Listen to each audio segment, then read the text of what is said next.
ગુજરાતી સમાજના 50 વર્ષ થાય એ આપણા સૌને માટે અત્યંત ગૌરવની ઘટના છે અને આવનારી પેઢીઓને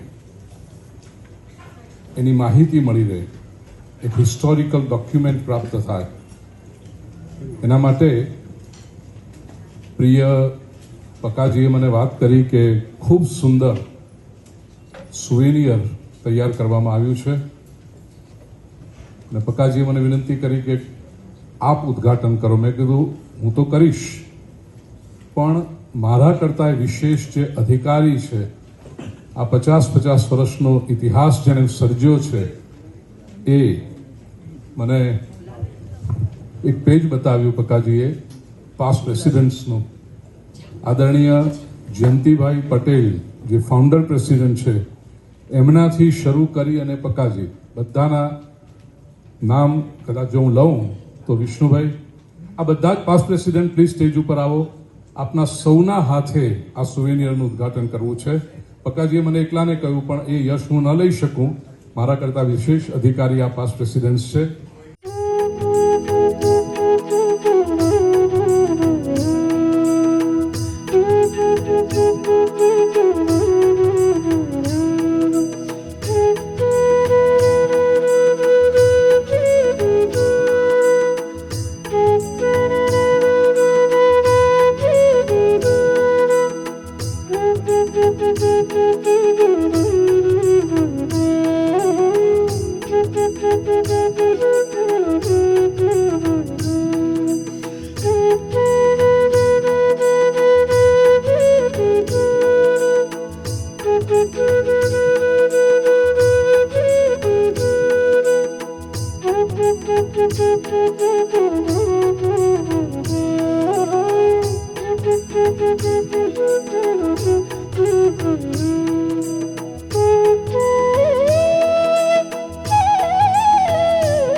મેં જેમ શરૂઆતમાં કહ્યું,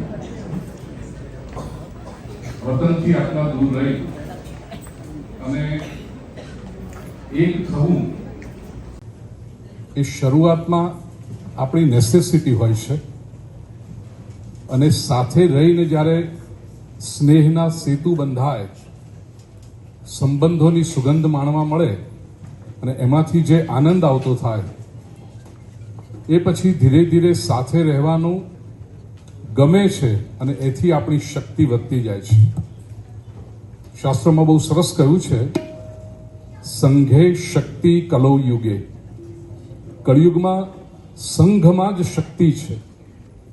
અને વિશેષ કરીને જ્યારે આપણે ગુજરાતી સમાજના છત્ર તળે એકઠા થયા છીએ ત્યારે એક રામાયણનો લોક પ્રસંગ મારે કહેવો છે. ભગવાન શ્રી રામચંદ્રજી જ્યારે અયોધ્યાથી નીકળ્યા છે 14 વર્ષ માટે વનવાસમાં, ઘર છોડ્યું, સ્વજનો છોડ્યા, સંપત્તિ છોડી, સંબંધો છોડ્યા, સુખ સુવિધા છોડી, જતી વખતે એક ભગવા કપડાની અંદર અયોધ્યાની માટી પ્રભુએ મુઠ્ઠી ભરીને લઈ લીધી છે અને નીકળ્યા. બીજું કશું જ સાથે નથી રાખ્યું, પણ અયોધ્યાની આ એક મુઠ્ઠી માટી એમણે પોતાની સાથે રાખી. પ્રસંગ આપણે જાણીએ છીએ, જ્યારે 14 વર્ષ પૂરા થવા આવ્યા અને લંકામાં યુદ્ધ કરવાની જરૂરિયાત આવી પડી, ત્યારે કોઈકે આવીને પ્રભુ રામચંદ્રજીને પૂછ્યું કે પ્રભુ, આપણે પારકી ધરતીમાં છીએ. રાવણ જેવો પ્રભાવી, માયાવી, શક્તિશાળી રાજા છે, સામે એની સાથે લડવાનું છે. આપણી પાસે નથી સૈન્ય, નથી શક્તિ, નથી સંપત્તિ, તો આપણે યુદ્ધ જીતીશું કેવી રીતે? ત્યારે ભગવાન રામચંદ્રજીએ કમરમાં બાંધેલી પેલી અયોધ્યાની મુઠ્ઠીભર માટી કાઢીને કહ્યું કે મારી માતૃભૂમિની માટી મારી સાથે છે, એ મને આ યુદ્ધ લડવાની શક્તિ આપશે. Rest is the history we all know. પ્રિય સ્વજનો, 50 વર્ષ પહેલા જ્યારે ફર્સ્ટ જનરેશન અહીંયાની નીકળી હશે એ કેવળ $8 લઈ નથી આવી. એ જ્યાંથી નીકળ્યા છે ત્યારે પોતાની માતૃભૂમિની માટી લઈને તમે આવ્યા છે. અને એ માતૃભૂમિની માટી, એ માટીની સુગંધ જે આપણા હૃદયમાં છે, એ સુગંધની શક્તિ અહીંયા આગળ આપણે સૌ દર્શન કરી રહ્યા છીએ. અને એ શક્તિને ઉછેરવાનું, એ શક્તિને કોઈ બીજ વાવીએ અને પછી ધીરે ધીરે ધીરે એને ઉછેરવું પડે, એનું ધ્યાન રાખવું પડે. એ ઉછેરનાર અને ધ્યાન રાખનારા પ્રેસિડેન્ટ્સ, કમિટી મેમ્બર્સ, સ્વયંસેવકો, આ 50 વર્ષમાં જે લોકો હશે. પકાજીએ જ્યારે મને આ કલમ મેગેઝિન માટે આશીર્વચન આપવા કહ્યું, એમાં લખ્યું છે કે દાતાઓનો સહયોગ મળ્યો હશે, વોલેન્ટિયર્સનો સહયોગ મળ્યો હશે. અરે બીજું કંઈ નહીં તો કાર્યક્રમમાં આવીને તાળી પાડવા માટે ને વધાવવા માટેના શ્રોતાઓનો, દર્શકોનો સહયોગ મળ્યો હશે. આ બધા જ લોકો, એમના હૃદયમાં ગુજરાતની માટીની સુગંધ આપણને જોવા મળી રહી છે. અને આવનારા 3 દિવસ આપણે એ 50 વર્ષથી ખીલેલો જે છોડ છે એના ઉપર પુષ્પ ખીલ્યું છે, એ પુષ્પની સુગંધને, એના સૌંદર્યને માણવાની છે, જાણવાની છે, અનુભવવાની છે. કેવી રીતે ઓળખાય મનુષ્ય? પ્રિય સ્વજનો, મનુષ્યને ઓળખવાના ચિંતન કરીને મેં 5 શબ્દો, માત્ર પોઈન્ટ આપી રાખું છું, વધારે બોલવાનું નથી.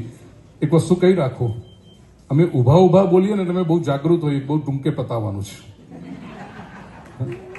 અમે જો બેસીએ ને તો અમને એમ લાગે કે અમારે 3 કલાક બોલવાનું છે, કારણ કે કથામાં પ્રવચન મિનિમમ 3 કલાકનું હોય.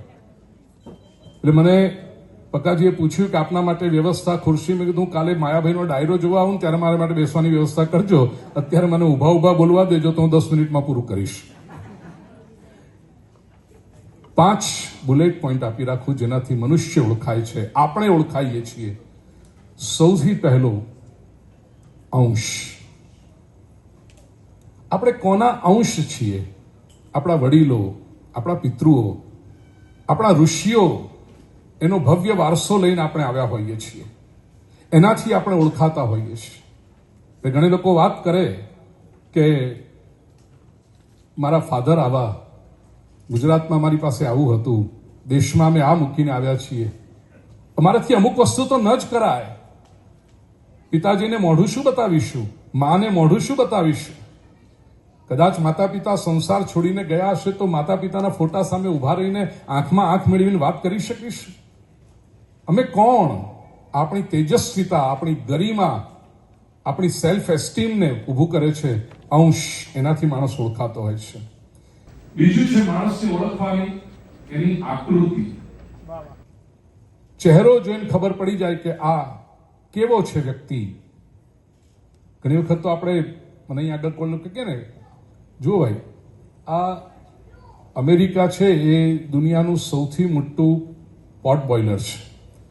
અને એમાં વર્ષોથી, દશકાઓથી બધા આવીને એવા મળી જાય છે કે પોતાની આઈડેન્ટિટી ખોઈ નાખે છે. આખું યુરોપ અહીંયા આવીને એવું ખોઈ ગયું છે, ખબર જ નથી પડતી. બહુ લોકો કોઈ જાણતા હોય તો કે આ ગ્રીક ઓરિજિન વાળા હશે, કે આ પોર્ચુગીઝ ઓરિજિન વાળા હશે, કે આવા હશે. બાકી મોટા ભાગે ખબર ના પડે. આપણું એવું નહીં થાય.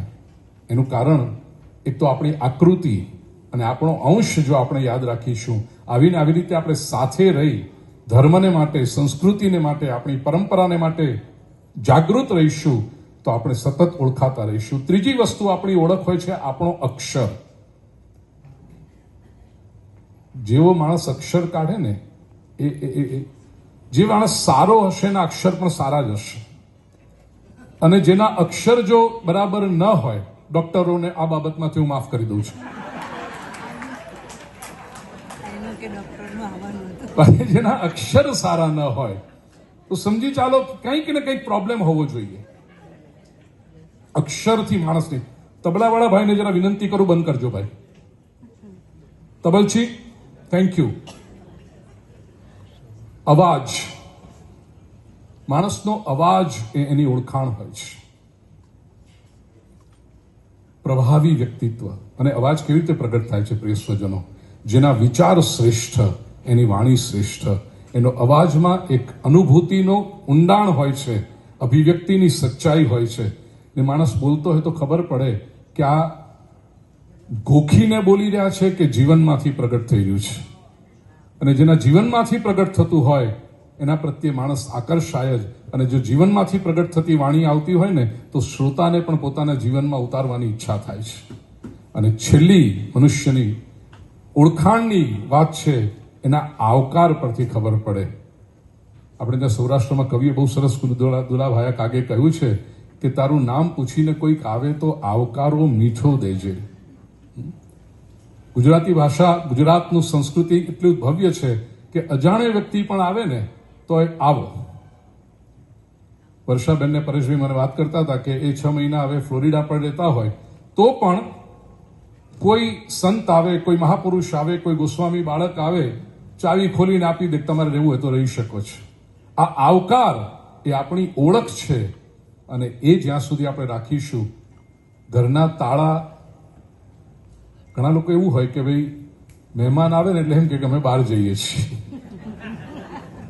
એ આપણી સંસ્કૃતિ નથી, એ આપણી પરંપરા નથી, એ ગુજરાત તો છે જ નહીં. અને બહુ જ ગૌરવથી આપણે કહેવું જોઈએ પ્રિય સ્વજનો કે આપણે સૌ ગુજરાતી છીએ. મને કેટલીક પંક્તિઓ બહુ ગમે છે. જ્યારે પણ મારે ગુજરાત વિશે કે ગુજરાતીઓ સમક્ષ કંઈ કહેવાનું હોય ને ત્યારે એક તો ઉમાશંકરે પોતાની બહુ સુષ્ઠુ ભાષામાં, બહુ સંસ્કૃતવાળી ગુજરાતી ભાષામાં કહ્યું કે સદા સૌમ્ય શ્રી વૈભવે ઉભરાતી મળી માતૃભાષા મને ગુજરાતી. આ 60-70 વર્ષ પહેલાની ઉમાશંકરની ભાષા.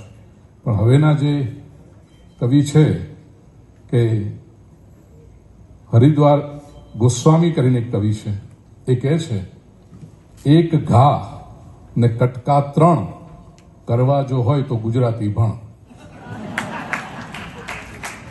એક ઘાથી 2 કટકા તો ઘણા બધા લોકો કરે, પણ એક ઘા ને કટકા 3 કરવા જો હોય તો ગુજરાતી ભણ. અને ખલીલ કહે છે, અમદાવાદના શાયર, કે વાત જેને મારી સમજાતી નથી એ ગમે તે હોય ગુજરાતી નથી. એનું કારણ કોઈ કે કેટલાક લોકો બહુ હમ્બલ બેકગ્રાઉન્ડમાંથી આવતા હોય, ન ભણ્યા હોય તો ભણી ગણીને મહેનત કરે, ભણેલા થાય, જીવનમાં સફળ થાય. કેટલાક લોકો બહુ પુરુષાર્થ કરીને આગળ આવે, કેટલાક લોકો કોઈના સાથ સહકારથી આગળ આવે. આ બધા ઘણા બધા રસ્તા છે. બહુ જ્ઞાન પ્રાપ્ત કરીને આગળ આવે, પોલિટિકલ કનેક્શન્સથી આગળ આવે. આ બધા આગળ આવવાવાળા લોકોના ઘણા પ્રકારો હોય છે. પણ કેટલાક લોકો એવા હોય છે જે જન્મથી જ ગુજરાતી હોય છે, એમનામાં આ બધી જ વસ્તુઓ ઇનબોર્ન હોય છે. તો આવા ગૌરવવંતા ગુજરાતીઓ ન્યુયોર્કની ધરતી પર જ્યારે 50મું વર્ષ પોતાની એકતાનું ઉજવે છે, પોતાની શક્તિનું ઉજવે છે, પોતાના સ્નેહનું ઉજવે છે અને એકબીજાને સહકાર આપવાનું ઉજવે છે, એને આરંભે હું આશીર્વાદ આપું છું. અને પકાજીએ કહ્યું કે આવનારા 50 વર્ષ નહીં, આવનારા વર્ષોના વર્ષો સુધી, because we are here and we are here to stay. એટલે આપણી જનરેશન સુધી આ પ્રવૃત્તિ ચાલુ રહે, અનેક ઠેકાણે થતી જાય, ન્યુયોર્કના ગુજરાતી સમાજની પ્રવૃત્તિ વિસ્તરતી જાય. અને હું ધારું ત્યાં સુધી આ પહેલો સમાજ હશે ગુજરાતી સમાજ, કદાચ સૌથી જૂનો હશે, 50 વર્ષ છે એટલે. અને અનેક સંસ્થાઓ, અનેક શહેરોમાં પ્રેરણાદાયક બની રહે એવી શુભકામના અને ઈશ્વરના ચરણે પ્રાર્થના કરી આપ સૌને ખૂબ ખૂબ આશીર્વાદ આપી મારી વાણીને વિરામ આપું. બોલીએ શ્રી કૃષ્ણ કન્હૈયા.